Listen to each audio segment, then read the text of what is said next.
Don't Give Up Your Day Job, a local musician's guide. By me, Paul Gillings. An educational and sometimes humorous look at what it's like to be part of the local music scene.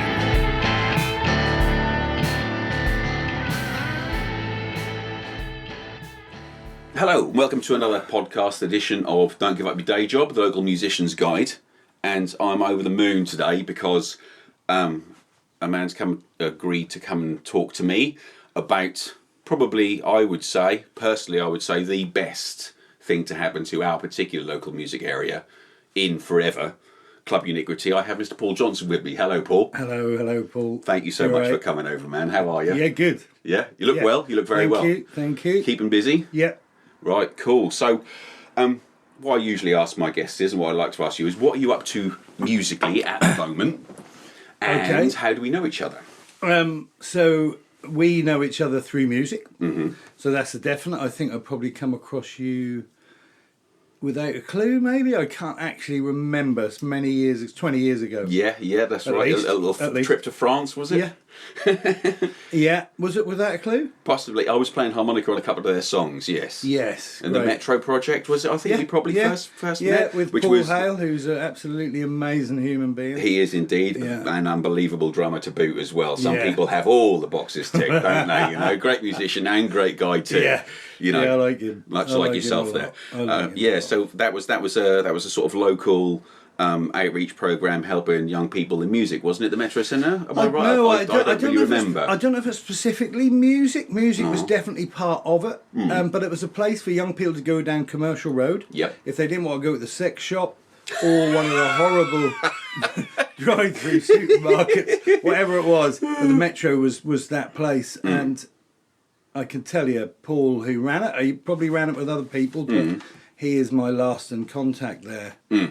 Did it with no ego, with only the best wishes intended for the people, and I respect that. And he's never lost that heart. So that was that. Musically, I'm recording. Yeah, good. Llewellyn, who we would have gone to France with, that's how I would have met you, are playing at the Oshrooms on the 12th of March. Yeah, Danny and I are in support for you. Really looking forward to that. Really looking forward to seeing Llewellyn again. I don't think there's any support, Paul. I think that's just... It's a joint gig, is it? Yeah. Okay, mate. I love that terminology. Yeah.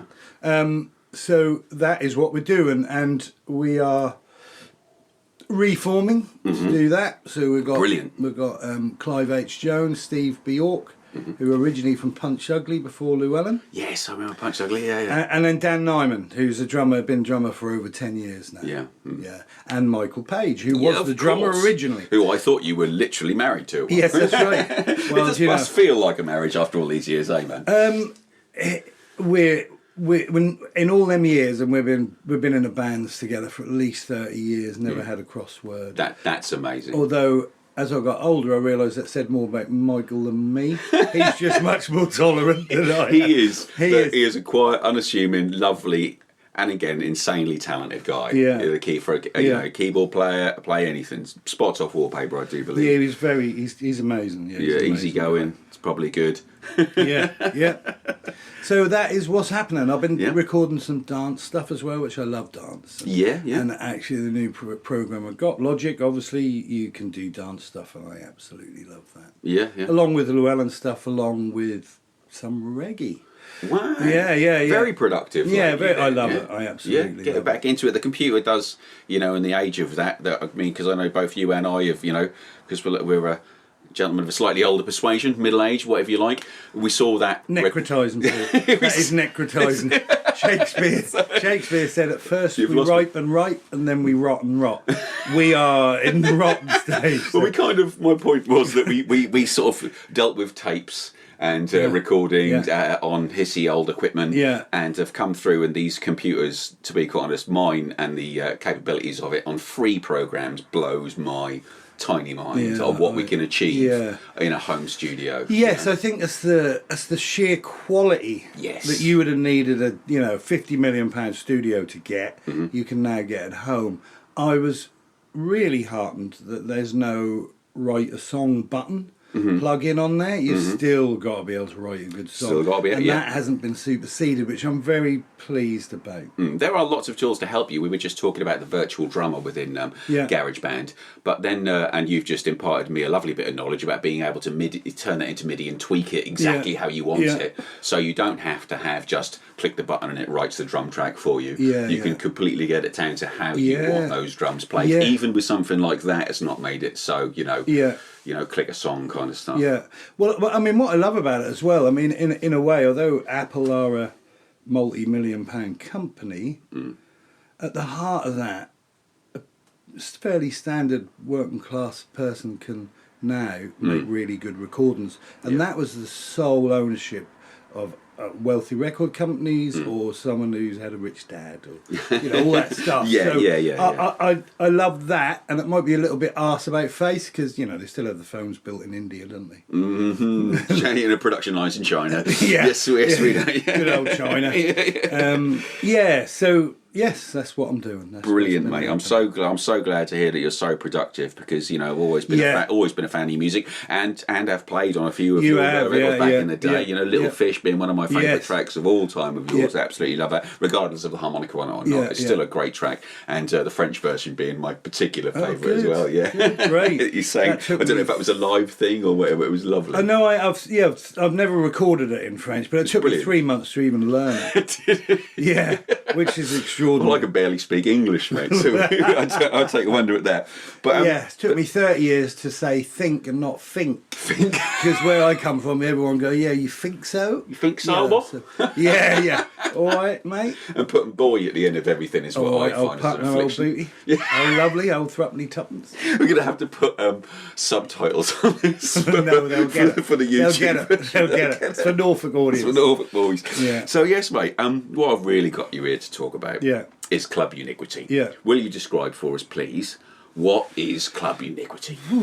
Blimey. As sort of, we'll start off saying what it is as in actuality. It's a venue. It's a feeling. It's So that is in the barn at the Duke's Head in Somerleyton. We was lucky enough when the present Lord Somerleyton took over. He's funky, loves music. So Hugh, he's a lovely guy. Met him a few times. Lovely guy. So when we asked if we could just run an acoustic thing in the barn, he was up for that. So it was literally a barn. Yeah, it was sort of like it was literally. I remember sitting on hay bales. No stage. Hardly any. I don't know if you know. Yeah. Was there electricity or was it completely acoustic? No, it was never. What I call acoustic is a genre as opposed to a technical description. That's good. Thanks for defining that. That's good. So there was electric in there. We built a tiny little stage.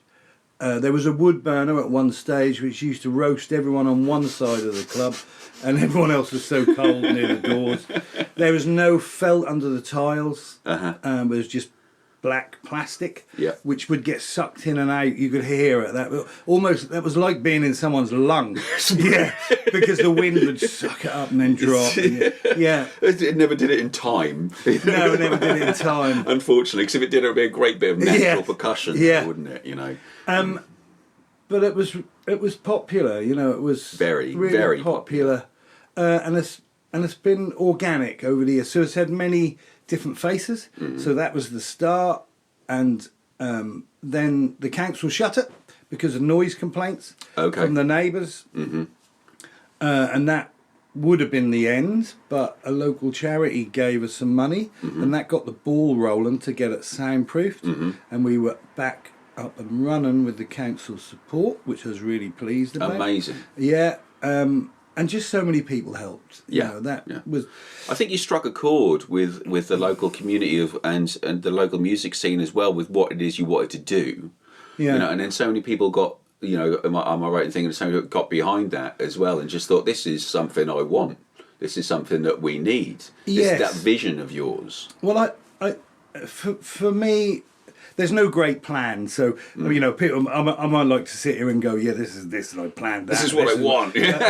But so firstly, it's not about me. So what made it special is not me. What made it special is the sheer drive from other people to keep it open, the sheer enthusiasm for musicians to want to come and play.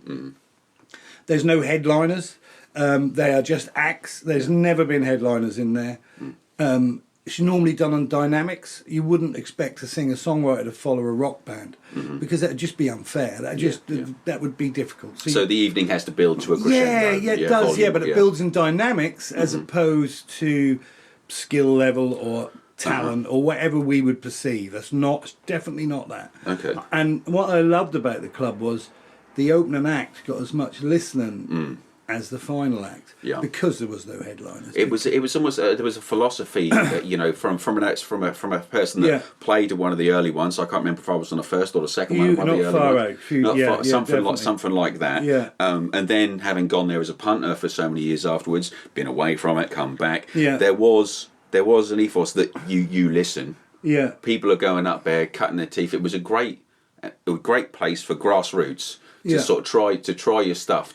You could go up and play one song, two songs, whatever you wanted to do, whatever you wanted to do. People were there was an expectation that as an audience member you had to listen. Yeah, and mainly I would have took the piss or mentioned it if we hadn't shushed people. But it's disrespect. See, here's the thing for me. So you're a musician, I'm a musician. So all us musicians are used to a pub gig where they throw you in the corner.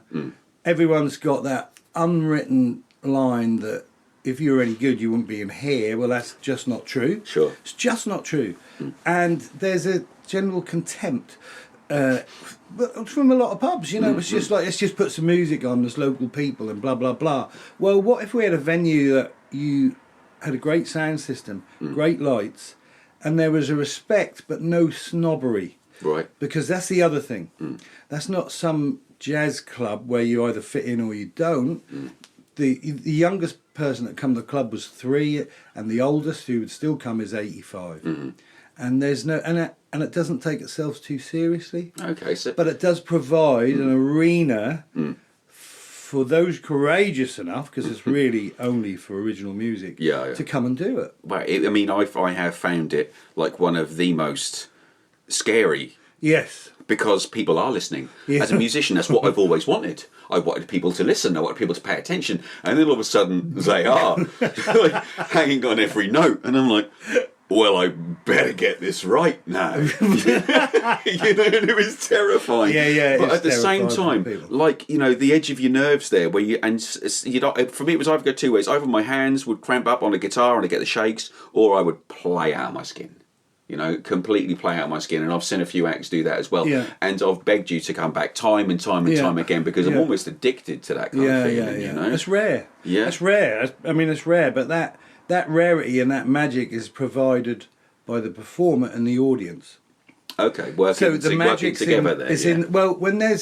When there's silence, you can do one or two things as a musician, as you just said. You can shit yourself, or you can take it by the horns. And I've noticed over the years, and probably with myself in the younger years, that we all, musicians are waiting for 5,000 people in the audience, this sound system, this occasion, then they'll really let go.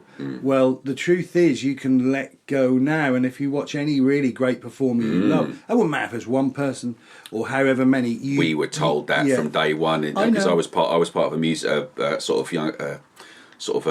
music philosophy? Or? Well, it was an outreach program for underprivileged children, and they would teach us not only to play the harmonica but how to do stagecraft as well. Yeah. So we were told that they would get us, tell us to practice to a room full of toys, and play the same as we would as when we played Glastonbury and stuff like that. You put in the same performance because you're not playing.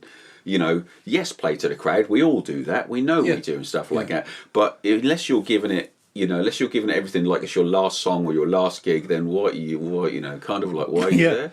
Yeah. Are you wait? I love that. What are you waiting for? That's a brilliant philosophy. And that is provided for in the club. Now, whether every musician picked that up or not, it's there. And I think that maybe is what set it apart. Yeah. Yeah, that, and there's the diminishing amount of venues either being turned to rubble like the brewery, or just people not having music on anymore because it doesn't fill their pub or whatever it is. So, you know, they were diminishing, and you were like a shining light for us musos to give us somewhere to play and for the audience to go somewhere and listen to decent music. So how did you choose the acts, like to go in there? I mean, and as then it grew and become more popular, did you find that there was more and more acts, probably some signed acts, probably some bigger acts trying to fight to get in your venue? I think it's something you learn. So you learn what work. Okay. And what work isn't always a ludicrous amount of talent or history, being a musician, but it's the ability to play to the audience. So were you looking for that in the acts that you would choose for Club Uniquity? Well, one, as I say, it's got to be original. So that in itself shows courage. Yeah. And as you know, for any musician when they get on the stage, there's two versions of themselves up there. There's the one on your shoulder saying they don't like you. Oh my God, this ain't going well. Well, we'll do better next time. So, you know, for every musician, they got that voice to, you know, even Robbie Williams, when he done Nebworth, was struggling with agoraphobia and had to get out. And I just, you know, and people miss that because audiences want to see, they don't want to see anyone apologise. They want to see someone who just does it. Yeah. So there's a musician like Eve Mary B. Fabulous singer-songwriter, I've seen her capture an audience in the first 3 words, and they never let go after that. She creates an atmosphere. She seems to have this magic of creating a void, and then just filling it with this, so that you listen, and then she'll fill it with a beautiful sound. Yeah. So it's that pause, it's that space, where you go, hello. Yes. Something's about to happen here. Yes. Well, the problem is if the guy on your shoulder or the girl on your shoulder is telling you, you know, lots of negative stuff, you just kind of run through the numbers. Yep. But 2, you get it over with as quickly as possible. Yeah, I've done that. Yeah. You know, you understand. But you know, watch someone who plays in that space, and that how you just described that as someone playing in that space. They create a space and then they fill it. And it's ebb and flow, and that's what it's all about, really. And so you know, if acts, I take it. So I want to ask, like, you know, are there any standout, like, proper, like, you know, big guys that have come to you and said, I want to play at your venue? Has it escalated? Because there's a guy I know started a venue in his back garden, and all of a sudden and it was a blues venue, and he's got guys from America asking if they can come in there and stuff like that. Did it happen? Did it escalate that far? Well, you would get bands from further away wanting to come and play. You know, the thing with the club is that no one got paid. No one anywhere got paid. It's a loser. No, I mean, I did have with the band that I played there a few times, the Harpoon Blues Band. There was members of that would, I'd say, well, Paul's wanting us for Club Uniquity. Are we getting paid? But we got to that as a band. Yeah. You know, for them that was a pocket money making thing. I guess ultimately led to the destruction of that band because I wanted to do different things. I wanted to just play. So well, then they would turn down charity gigs. You know, playing at your place because they weren't getting paid. And are those people like that missing the point of your venue? They're not missing the point. If they're in a band to earn money, they're not missing the point. That's not the place for them. And that's absolutely fine. I completely respect that. Got no problem. And again, I have no problem with covers bands. It's just that the club is not for them. Not for that. You know, or very few get. I mean, like Bloodshake Chorus came, and it was just an amazing event. You know, it was really good, and obviously covers. But my God, they put their own twist on it. They do fairly different things with the cover. So no, it's fine. I mean, but it's also your club, and you can. Really? To a degree. They got to fit.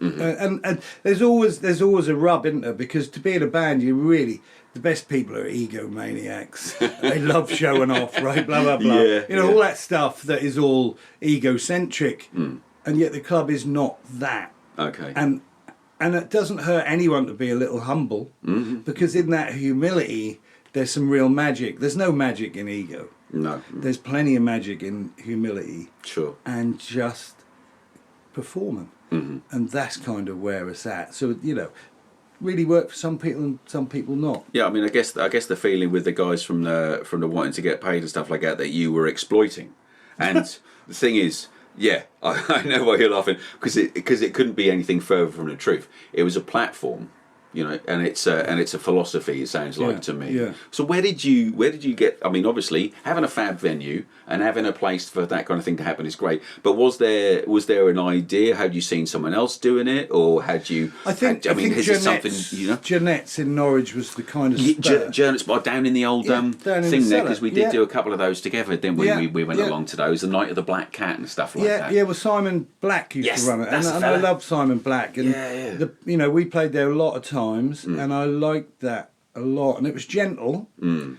The club's not always gentle because I'm such an arse, but that is entertaining, and it's not meant. There's no vindictiveness. But you bring your character to the club, Paul, and I think it is entertaining. And if you've got your microphone, your MC, and if someone's a bit cheeky or have got a bit of past history and that, you will include that. And I will.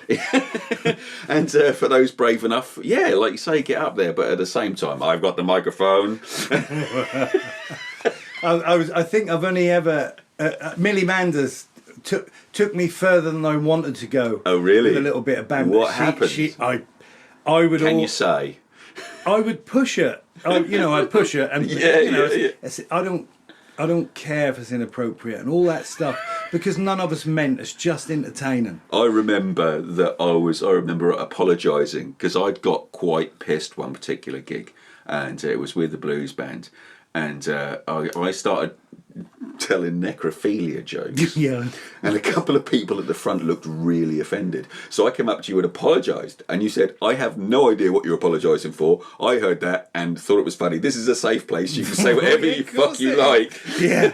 I love it. Because in our world of PC where we create safe spaces where no one can be triggered, that the club is a safe space for you to say what you like. Mm-hmm. And it's all in entertainment. All comedians should be able to say what they like. Yeah. And there's, I love people. Mm-hmm. I mean, I do love people, and it's just fun. We're just having fun with it. We really are. Yeah, it is a lot of fun. I mean, obviously, I want to ask you about, the future of the club. Yeah. But I guess we can't really talk about that until we talk about, and it exhausts me. Keep talking about the bloody situation that the world is in. Yeah. And the big old C word of COVID. Yeah. But club's been closed for that period of time, right? All of that time. Yeah. Add into that, you are a ferociously busy man in your day job as well. So this is a complete labour of love for you. Oh, completely. Yeah. So actually, just to rewind, please when do. People think that they're being exploited. Sorry, I don't know. I mean, I'll bring that up to sort of pull a thread, but at the same time, I encounter a lot of musicians that, and I have done over my many years of doing that, and say, is there money? Are we getting paid?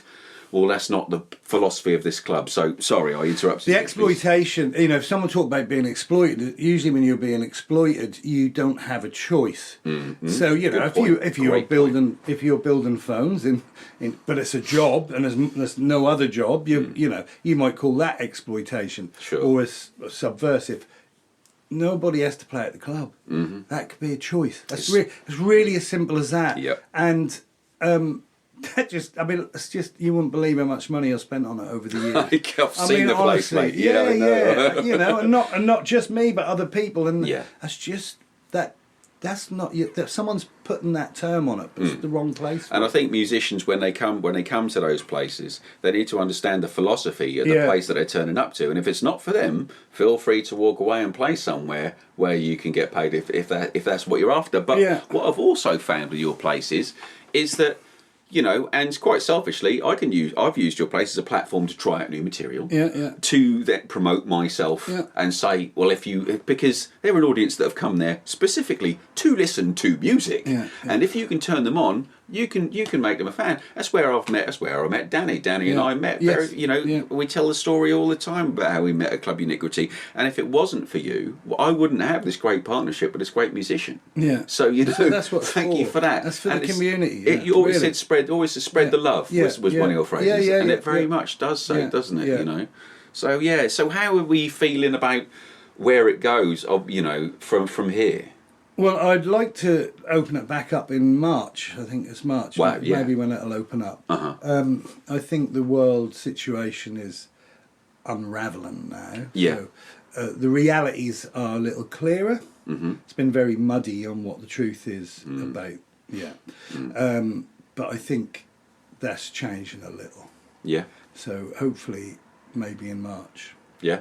Yeah. Amazing. Well, we're recording this in January at the moment, and it'll probably go out in about sort of 3 to 4 weeks. So hopefully, to coincide with the opening of the club, he keeps his fingers crossed. But honestly, so many people when I've been telling them I want to do this podcast. I've been planning this podcast for a long time. You were absolutely top of my list. I can show you the list that I made. I made a year and a half ago, and you were absolutely top of it because creating a venue. It's just absolutely a massive mammoth task, and it's what you've done. You did it so well, and like you said, it was organic. It grew organically. Yeah. It wasn't ever a big grand plan. It was just, and it's so lovely to hear something like that going about. But every musician I bump into around these parts, you've got to get Paul Johnson on your podcast. You've got to talk him into opening up Club Uniquity. Now, I can't sit here and bend your arm about it, but I am, and there's a lot of people who will be very, very pleased to hear that you're even considering it and you're thinking about it. And I'm sure that all of us will support you in anything that you need to do to make that happen. Yeah, and I've said it before, and I'll say it again. That's not about me, the club. No, God, no. I might have brought my ethos to it, but the magic is given from the audiences and given by the musicians. Well, I think there needs to be, and as we've just discussed, there are sort of a philosophy and guidelines, and I don't think that necessarily needs to be about you. It's for the benefit of the performers. Yeah. And as we've discussed, the audience. Yeah. Yeah. I mean, I hope. I like to think we're really respectful. So you're giving someone the best sound they can have. It's a great sound system. Brilliant. And best lights and best audience and just that magic bit. But that is provided by others, not the sound system. But that is the respect you show someone. So if you want to throw them in the corner of a pub and go, well, you're about 150 quid. But, I mean, I've talked to guys before about being in a band teaches you. As as a person, and I think if by extension the venue behaves like that as well, which is extremely rare for you, then it sort of solidifies that philosophy of any sort of teamwork, brotherhood, anything like sisterhood, anything sort of helping each other out and spreading the love out, as opposed to slitting each other's throats for the gigs of sitting in a pub, undercutting people, having to play covers that we don't really want to just to get in our foot in the door, blah blah blah. Yeah, well, the thing is, if you're a musician and you're getting paid, that person who's paying you, you've created a debt with them. You think it's whoever pays the piper calls the tune kind of thing? Well, you create a debt. Sure. So if you're charging, you create a debt, and you owe someone if they're paying you. You're creating a debt, and what if that bit is missing? So we're just down to grassroots music. Yeah. No debt. Everyone is there for the love of that. Because everyone's there because they choose to be. That's the difference. And that for me is the magic bit. Fantastic. And it doesn't sit well with everybody, but hey, it doesn't sit well with everybody. that's well, for those, I think those the musicians that want to think that have to take a little stock in themselves to go, well, what they're doing over there is great. Perhaps they've decided on a different path to that, and instead of getting the arse and going harumph, he won't, he won't pay me, he won't have me in his venue, blah blah blah. I completely respect it. On, for sure. I'm glad. Completely respect it. There's plenty of jobs and there's plenty of vocations that are voluntary, and that's what people choose to do. No one said you should pay me. Well, you can see that. Look at Lifeboat. Sure, risk their lives, right? As far as I know, a lot of those positions are voluntary. Completely, right? Yeah. No one's going, well, no, you should be paid. Well, no, because they choose to do it. Yeah. And if you come and play, you choose to play, and if you come and watch, you just choose to watch. Well, I would definitely recommend very, very highly. Playing at your club, Yeah. clubs that have the same philosophy. Definitely, even now, it completely not just benefits me in my music career, but benefits me philosophically, benefits me as a human being in my condition to practice my art and have it actually listened to instead of ignored. That's rare, isn't it? It really is, rare, mate. yeah. So Yeah. I would say, to anybody that wants to think that, or says that I have met along the way, to have a look and see and have a think about it that way. Yeah. Yeah, it's not a problem. I don't think it's a problem for a lot of people. That's fine. Awesome. Yeah. Fantastic, mate. Well, I am really, really over the moon that there's a chance that the club's coming back. Yeah, That's good. If you could have, all right, go for a mad question. If you could have anybody, any artist in there whatsoever, current. I guess. I don't want to do the alive or dead business, but I guess I want to know who you're a big fan of. Who would you love to have in a club? Well, some of them are dead, aren't they? So, yeah. Well, actually, I mean... Well, go on then. Let's tell us that one. The first music that really hit me, that really caught me, that really spoke to me, was punk.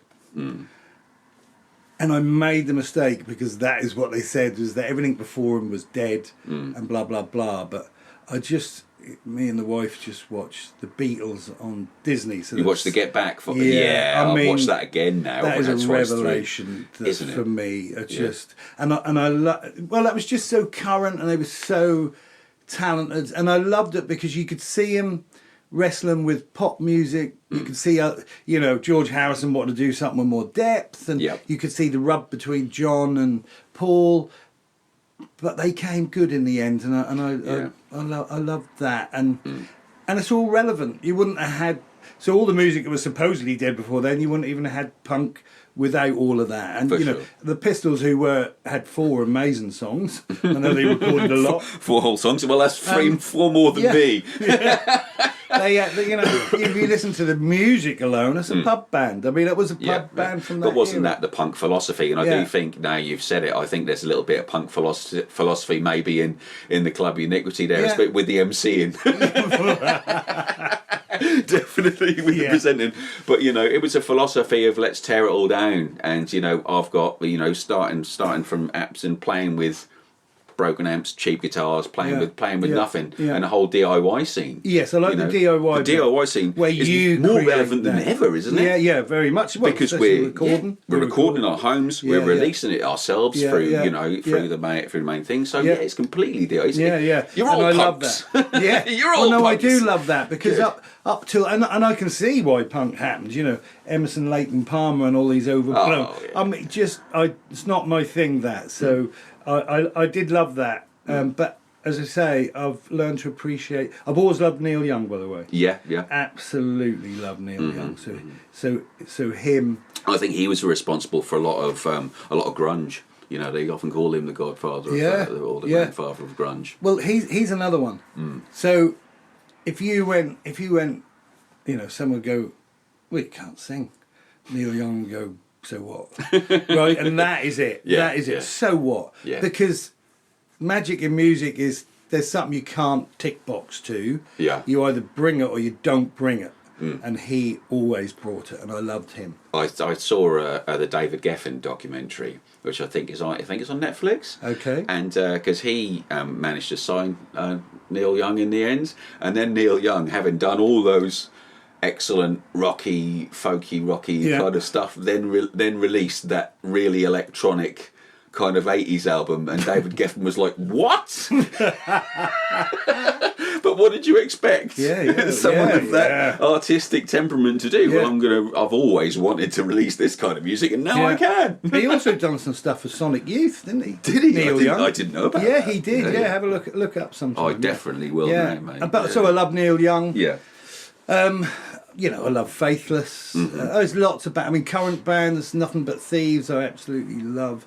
Probably the most. I thought they were so inspirational. Nothing But Thieves. So you'd have them in the old Club Uniquity, would you, if they're up for it? If you're listening, guys, give us a shout. Give us a Mr. Johnson a shout. They are something. Their singer is He is something else. Nothing But Thieves. I know. You should look it up. They are. I'm going to write that down. Yeah, Nothing But Thieves. They're amazing. But Thieves. I'm not great with new music. I'm a bit stuck in me ways as far as that goes, and I know it's something I need to work on. But at the same time, I don't want to need to work on. I want to get there organically. So with the advent of the internet and stuff like that, there's all this music available. I mean, at the minute I'm listening to the Allman Brothers. I never listened to the Allman Brothers. I missed them for the last 50, 60 years. I completely missed it. Yeah. So, I'm downloading and listening to some of that in a minute. So I think once I've worked my way up through the decades, I'll eventually get to 2022. Well, I mean, the other thing is that we, over the years, there's been the real musical revolutions are hand in hand with cultural revolutions. Sure. Social revolutions. I don't know if we'll ever. I don't know if we'll ever see that again. It's interesting you should say that. I follow a guy on YouTube called Rick Beato, and he was talking about 90s grunge music being the last one, and they were discussing that. I'm not sure that's entirely true, because I think he's dismissing a dance revolution in music and stuff like that.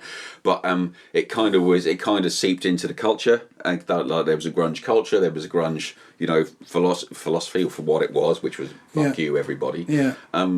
So do you think there's been a few past that, or when do you think the last one was? I don't know. It depends on your perception, doesn't it? I mean, in my perception. Yes, you're the only one here, mate. Yeah. Sorry, you're the only one I'm interested in. I'm just clear on this. My perception.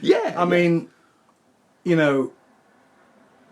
for me, obviously the '60s was a huge cultural and musical revolution. There's lots of bits in between, so Northern Soul often get forgotten. Yeah. But Northern Soul's important. Definitely. But then you had punk, that got that just got swallowed up by the record industry, the very thing it was trying to commoditized, like anything that starts to slip and make or look too popular. Everything just like sticks a label on it, commoditizes it. Yeah, that's and exactly I was talking about that with Tony Graham, who was in here the other week. Old Ragbone Man's Tony, don't you? He was talking about we were talking about open mic nights, and he runs a couple of great ones over in Galston. And I said my experience of open mic nights now down in the capital and stuff like that, where people were utterly commoditising that philosophy of cutting your teeth, of being a singer-songwriter. You would book a slot, and online, a months in advance, and sometimes pay for it as well, because they would photograph you, record it if you wanted, and you can buy all these things from them if you want to. It's like, for God's sake, you've just taken grassroots music, and that's exploitation. If anybody wants to ask me, that's the funny bit. That you're quite. That's another subject, but you're right about the exploiting bit. You Acid House. Ushering in dance, raves, and you had grunge, obviously. Rave culture was huge. Huge. But what all of those have in common is the community aspect. So suddenly you were part of a community, Well, I think you've struck on a gold note there, because that's what Club Uniquity definitely does, and what a lot of people I talked to and I've seen about the old brewery, which was a local venue around here. At the community, you'd see people down the brewery. I'm pretty sure that we played on the same. My band played on the same thing as you many times with Llewellyn down the brewery and shared a stage and stuff like that. My friend Claire flashing at one of our gigs, I think, as well. One time, hilarious. Do you remember that? Remember that? I know. So there's been lots of revolutions, but that the real powerful ones are culturally linked. So society's changed. So it's like a scene that spreads outwards. It's bigger. Well, because youth will hopefully always go, we don't want to be what this is. They want to bring in their own changes, their own energies, and everything else looks old, and I can really see that. And let's hope that continues, because that's that's. I mean, have you ever thought that we live in a society where if you don't capture someone's imagination in 15 seconds, they're going to swipe right or left, and it may be less, and you have to wonder whether when they're recording pop now, whether that is part of it. Where you got to capture them, or you lost that. You've got people's attention. So when we were young, go into a record shop, Yep. and getting an album well, we've been waiting for. Well, do you know what? I was talking to Neil Jones yesterday from Smart Radio. Yeah. Definitely send him the new track. Anything new you're playing, he will definitely play it because it's brilliant and he loves good music and it's good music and he will play it. So please send it to him. Great. But he was talking about the philosophy of an album because my new album's coming out, and I was talking about the track listing for that album. Yeah. And in one respect, I was thinking, well, it doesn't frigging matter because it's just going to get shuffled up on bloody Spotify or iTunes or whatever. Or someone's just going to pick one fucking track they like and bollocks. Yeah. But I remember albums, and I'll still do it. In fact, I will seek out CDs and take the whole experience of that 45 minutes, that hour, and take the time out and just go, I'm going to listen to all of that and can be brought up at the places they want me to be brought up, not just in the song but in the album as well. The whole album was a journey. And it's a shame. I think it's a shame, but also it's a shame for them that they're missing it. That us find that the listener is missing out on that. Well, I think the culture can change as long as the depth doesn't. But the problem with attention is anything worth having you've got to take thinking about, and maybe that bit is missing. It's the investment in time and thinking, if I invest an hour in this, is it going to be an hour I'll never, you hear so many people say, well, that's a bloody hour I'll never get back.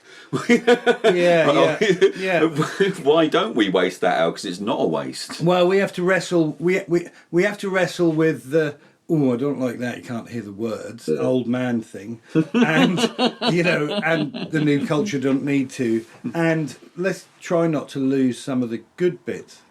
Let's try not to lose that.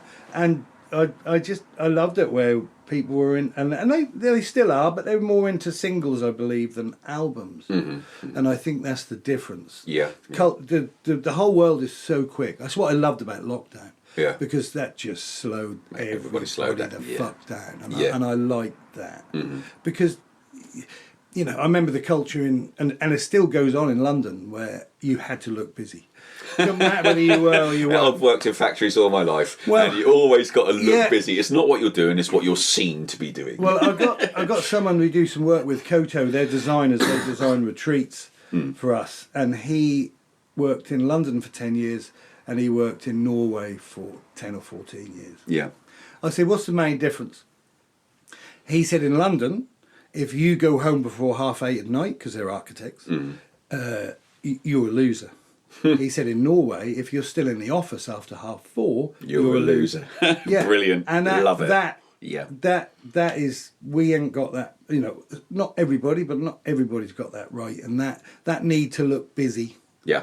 And we grew up where greed was celebrated. If you went back to late 70s, I worked with so 80s. many blokes that I would be walking out the door to go and play in a band. Band rehearsal. I'm out there. It's 5 o'clock. I've got band rehearsal tonight. I need to get home, get changed, pick up my harps, and sort off to the next band rehearsal. And they'd be like, "Oh God, I'm staying on to get this done." There was a guy who would ring his wife at 5 o'clock every single night. "Oh, I'm working on, dear," and then he'd spend quarter of an hour telling her what work he's got to do and stuff like that, and then stay there till 7 o'clock every night because he wanted the overtime.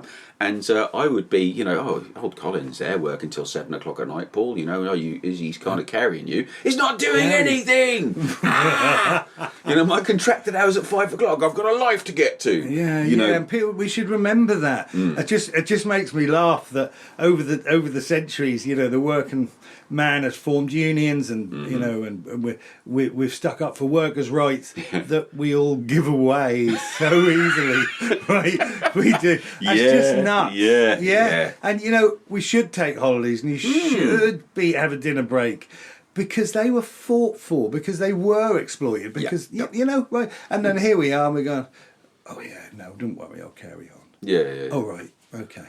My glib and rather just to stir it up answer is usually, well, if you can't get what you need to get done in the time that you're here, then you're not really doing it smart enough, are you? Which doesn't always go down very well. No. But they poked my hornet's nest first. And it's not time either. Yeah. It's focus and commitment. They Absolutely. make much bigger differences to your work day.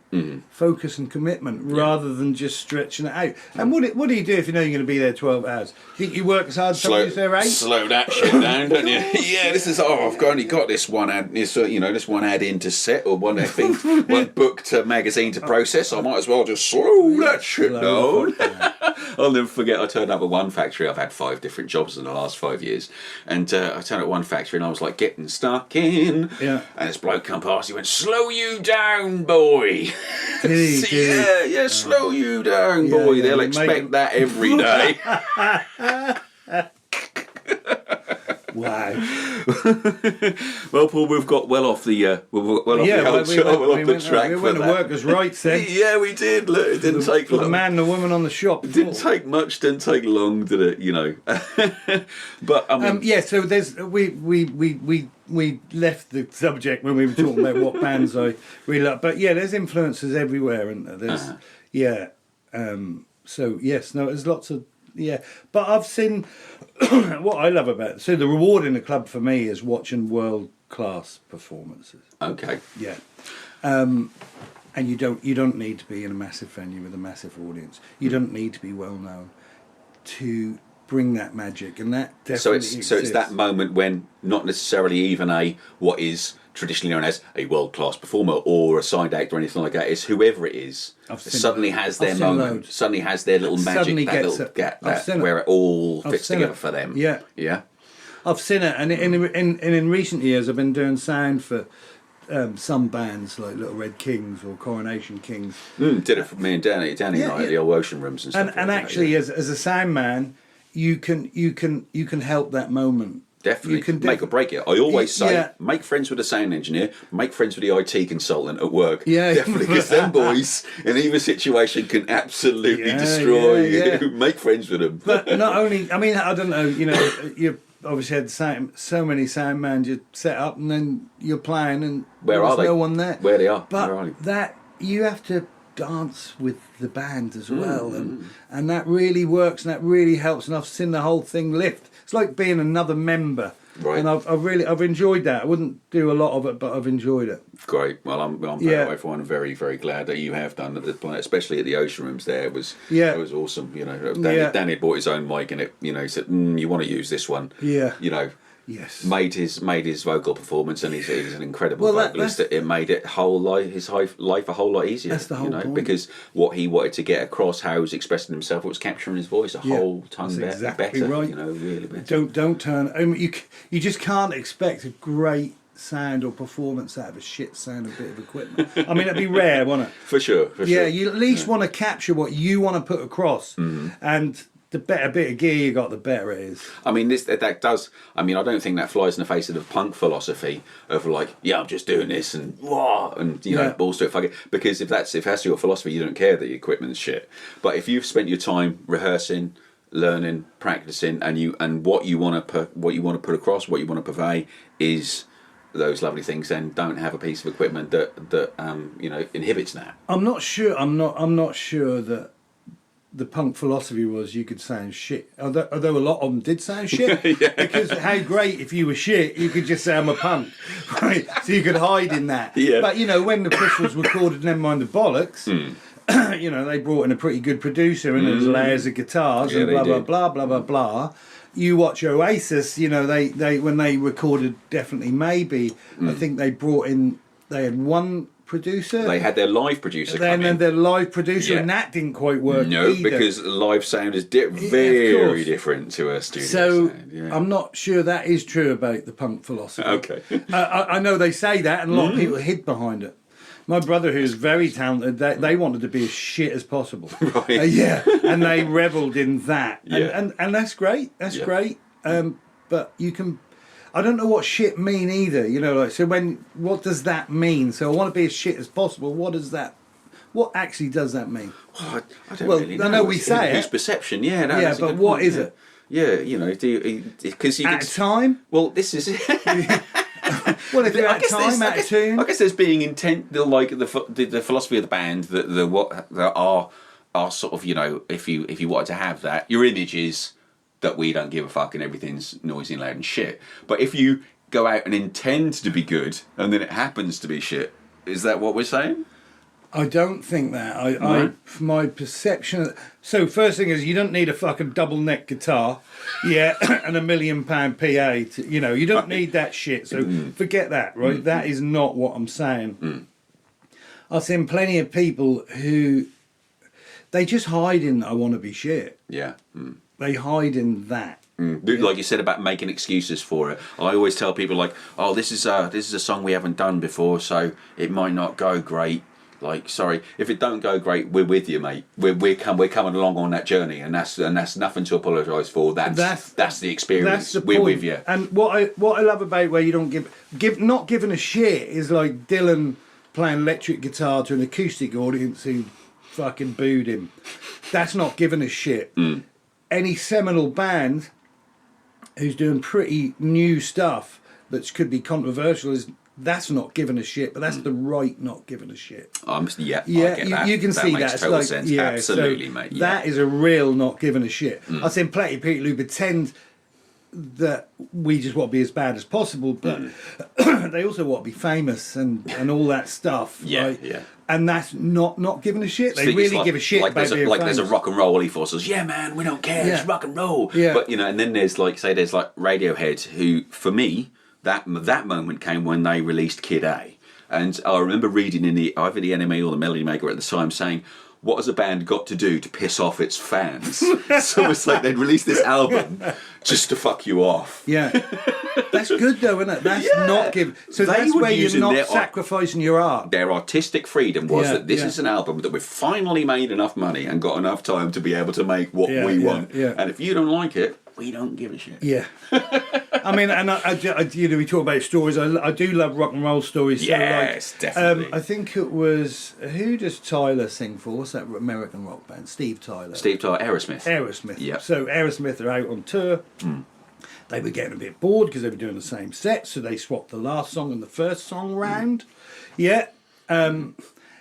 Steve Tyler was so out of it. They did their usual last song first. He thought it was the last song because he was so fucked up.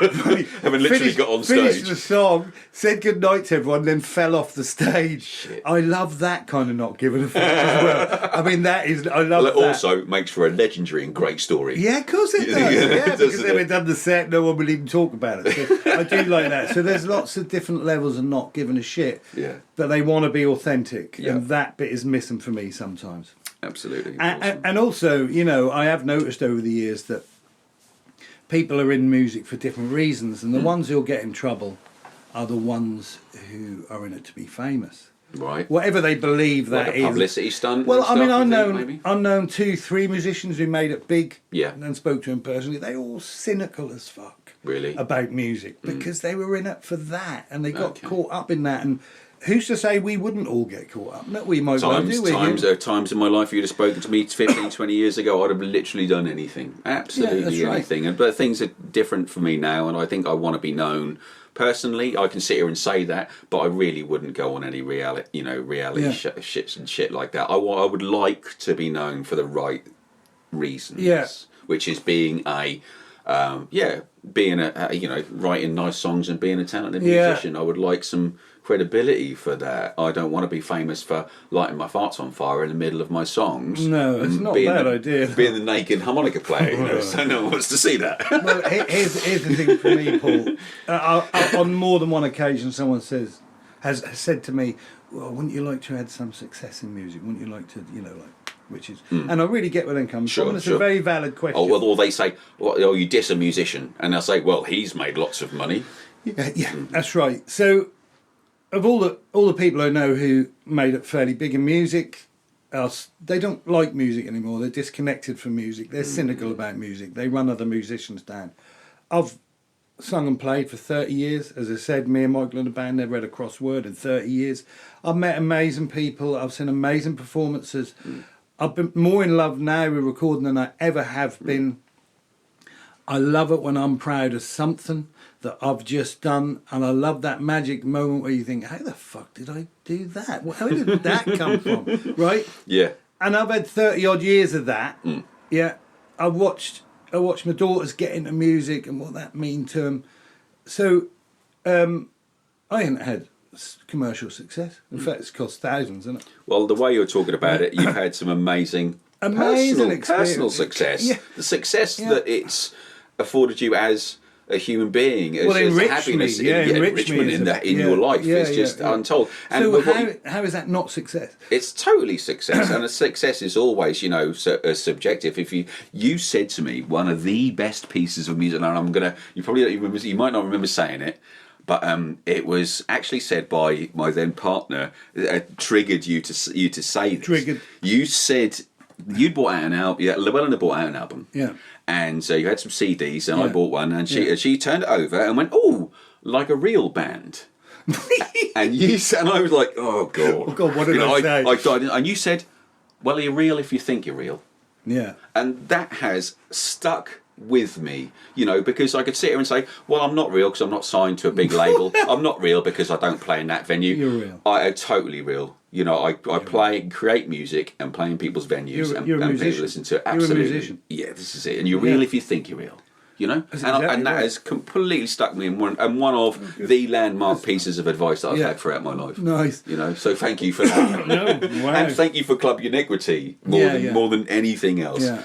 I think we're getting towards the end of sort of our little time here together, Paul. So unless there's anything you want to tell everybody out there, all both people that are listening, maybe me and you. As you know, you and me, Paul, we're both playing on March the 12th. Yes, we are at the Room. So H there he's also created a really great event. He was on the show last episode, so that's gone out today. That episode, That is something when you go and play there. I've been doing sound there for the last few, and every time I go, I thought, God, I'd love to be playing this. And that is a mark of a really great place. It really, the venue, the atmosphere, the production, the clientele, the production, the lights, the sound. H doing his in between patter, everything. Yeah, it's lovely. I absolutely. So again, but we need to support those events. Yes, we need to support those events, or those events won't happen, and it won't be long before there are no events if they're not supported. I think that would be a terrible shame, not just for those of us that already enjoy it and have been lifelong live music fans, but for people like my daughter, like her children, like the upcoming generation who haven't been to a gig yet, haven't experienced that, and might think, this is my life. This has changed me. So many people have had life-changing experiences at gigs, and not even just to go along and change your life and live your best life and all that, but just to have a bloody good time, meet some lovely people, and be part of something. Yes, that's exactly right. Yeah, creates meaning in your life. Yeah. So, as musicians, we live for those events. Anyway, March the 12th is that event. And if you're a musician, just be proud of yourself. Just keep sticking at it, and not sticking at it to getting anywhere. So you may or you may not, right? You may or may not. But if you're a musician and you are doing it to be famous, good luck. Right? Good luck with that, right? But if your goal is to be famous, you will miss so much on the way. Sure. Yeah, you will see many bands say our best time was in the transit, up and down, right? Yeah. Because there's camaraderie. You've got a shared goal, but you are sharing the experience. And for an awful lot of people, they miss that moment. Yeah. Because they're too busy thinking the moment's over there. It ain't the destination. Well, do you know it's what? The journey. I have said to my wife, I said that the times with Danny. And, more importantly than our musical connection is that who can I spend time in a van with? We did a lot of gigs last year, travelling up and down the country. Yeah. And the absolute best times, obviously the music's fabulous, were like I finally found someone I could be in a van with. Well, Paul, thank you so much for your insight, mate. Yeah, absolutely that's just love me. it. It's no just about you, my man. It's absolutely fabulous. And thanks on behalf of everybody, if I can be that egotistical to speak on everyone's behalf. Thank you again. You can do it, Paul. So much for so much for Club Uniquity. No, You're a legend. you. We come back and chat to us another time about let me just say thanks. So thank you to Summer Leighton Estate for leaving and allowing that to happen, and every other person who's ran the pub. But thanks to all the audience who ever came, and thanks to every musician or performer who's ever come, because that is what made it special. Really did. It's a Yeah. whole coming together, isn't it, mate? Yeah, yeah. All right, my buddy. Great. Thank you, Thank you, Paul. mate. Take care. See you later. Bye bye.